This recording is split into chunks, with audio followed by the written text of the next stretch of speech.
भगवद गीता हिंदुओं का एक बहुत ही पवित्र ग्रंथ है। महाभारत का वह भाग जब भगवान श्री कृष्ण ने अपने उलझे हुए मित्र अर्जुन को महाभारत के युद्ध में सलाह दी थी। उस समय भगवान श्री कृष्ण ने जीवन के रहस्य अपने कथनों के माध्यम से अर्जुन को समझाए थे। वे कथन आज भी हर व्यक्ति के जीवन में उतने ही महत्वपूर्ण और सही दिशा दिखाने वाले हैं जितने कि महाभारत के समय अर्जुन के लिए थे। अगर आप कभी भी अपनी जिंदगी के किसी भी मोड़ में दोराहे पे हो, तब आपकी हर एक परेशानी का जवाब भगवद गीता में मिल सकता है। महात्मा गांधी एवं उनके जैसे विश्व के कई महापुरुषों के लिए भगवद गीता उनका जीवन दर्शन रही है। नंबर 1, जो हुआ अच्छे के लिए ही हुआ, जो हो रहा है वह भी अच्छे के लिए ही हो रहा है, जो होगा वो भी अच्छे के लिए ही होगा। आप जिस भी वजह से निराश है उसे भूल जाए। वर्तमान में अगर कुछ आपको बहुत ही डैक दे रहा है, उसके पीछे निश्चित ही बहुत अच्छा कारण छुपा हुआ है। ये एक चक्र है जो आपको स्वीकारना ही होगा। इसलिए न भविष्य और न ही पिछले बीते हुए समय के बारे सोचिए। आपके पास वर्तमान है, उसे खुश होकर आनंद के साथ जिए। नंबर 2, परिवर्तन ही संसार का नियम है। एक पल में ही आप राजा बन सकते हैं या फकीर। पृथ्वी भी स्थिर नहीं है, यह भी घूमती रहती है। दिन खत्म होने के बाद रात आती है, बहुत गर्मी के बाद एक सुखद मानसून आता है। ये बातें इस कथन की पुष्टि करती है कि परिवर्तनशीलता संसार का नियम है। इसलिए उन बातों और वस्तुओं के लिए दुखी होने की आवश्यकता नहीं है जो निश्चित नहीं है। परिवर्तन स्वीकार करना आपको हर कठिन परिस्थिति में खुश रहने की शक्ति देता है। नंबर 3, ध्यान मेडिटेशन से मन एक दीपक की लौ की तरह अटूट हो जाता है।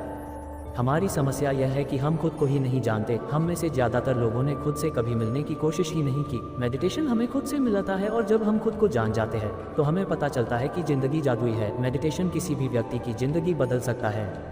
नंबर 5, आप खाली हाथ आए थे और खाली हाथ ही जाओगे।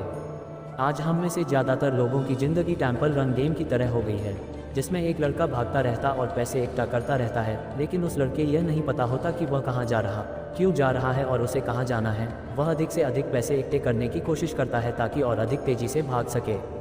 नंबर 6, मनुष्य विश्वास से बनता है। आप जैसा विश्वास रखते हैं वैसे बन जाते हैं। जो आप सोचते हो और जिन बातों पर आप विश्वास रखते हैं आपके साथ वैसा ही होता है और आप वैसे ही बन जाते हैं। अगर विश्वास करते हो कि आप एक खुश मिजाज व्यक्ति हो तो आप खुश रहेंगे, और अगर नकारात्मक विचार लाएंगे तो आप दुखी हो जाओगे।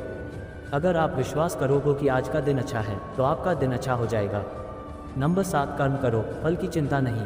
भगवद गीता की यह पंक्ति हम सभी के लिए बहुत ही महत्वपूर्ण है। हम हमेशा पैसा, अच्छा घर, अच्छी गाड़ी और सुरक्षित भविष्य की इच्छा लिए ही काम करते हैं, लेकिन ज़्यादातर लोग जिंदगी को एक रेस समझकर इसलिए दौड़ रहे हैं कि उन्हें जल्द से जल्द मंजिल मिल जाए, और जब मंजिल मिलती है तब भी उन्हें खुशी नहीं मिलती और वे अगली मंजिल के लिए भागना शुरू कर देते हैं। वे कभी समझ ही नहीं पाते कि जिंदगी एक यात्रा है, न कि मंजिल, और जिंदगी में खुशी आपको अच्छी यात्रा करने से मिलेगी, न कि अच्छी मंजिल प्राप्त करने से।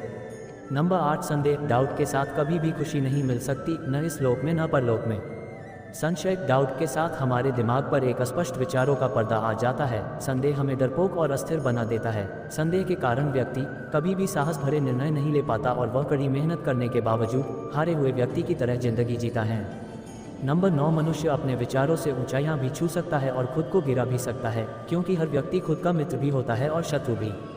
आप खुद के सबसे अच्छे मित्र हैं। आपकी हर परेशानी का हल आप ही के पास है, किसी और किसी के पास नहीं। अगर आप अपनी परेशानी के लिए 10 मित्रों से सलाह लेने जाएंगे तो आपको मदद नहीं मिल पाएगी, क्योंकि उनके पास 10 अलग अलग सुझाव होंगे। आपको खुद से जुड़ना होगा और स्वयं पर विश्वास रखना होगा। नंबर 10, आत्मा न जन्म लेती है और न मरती है। डर के साथ हम कुछ नहीं पा सकते। भय और चिंता 2 शत्रु है जो हमारे सुख शांति की बाधा है, इसलिए हमें पूर्ण रूप से अपने मन से इन्हें निकालने का प्रयास करना चाहिए।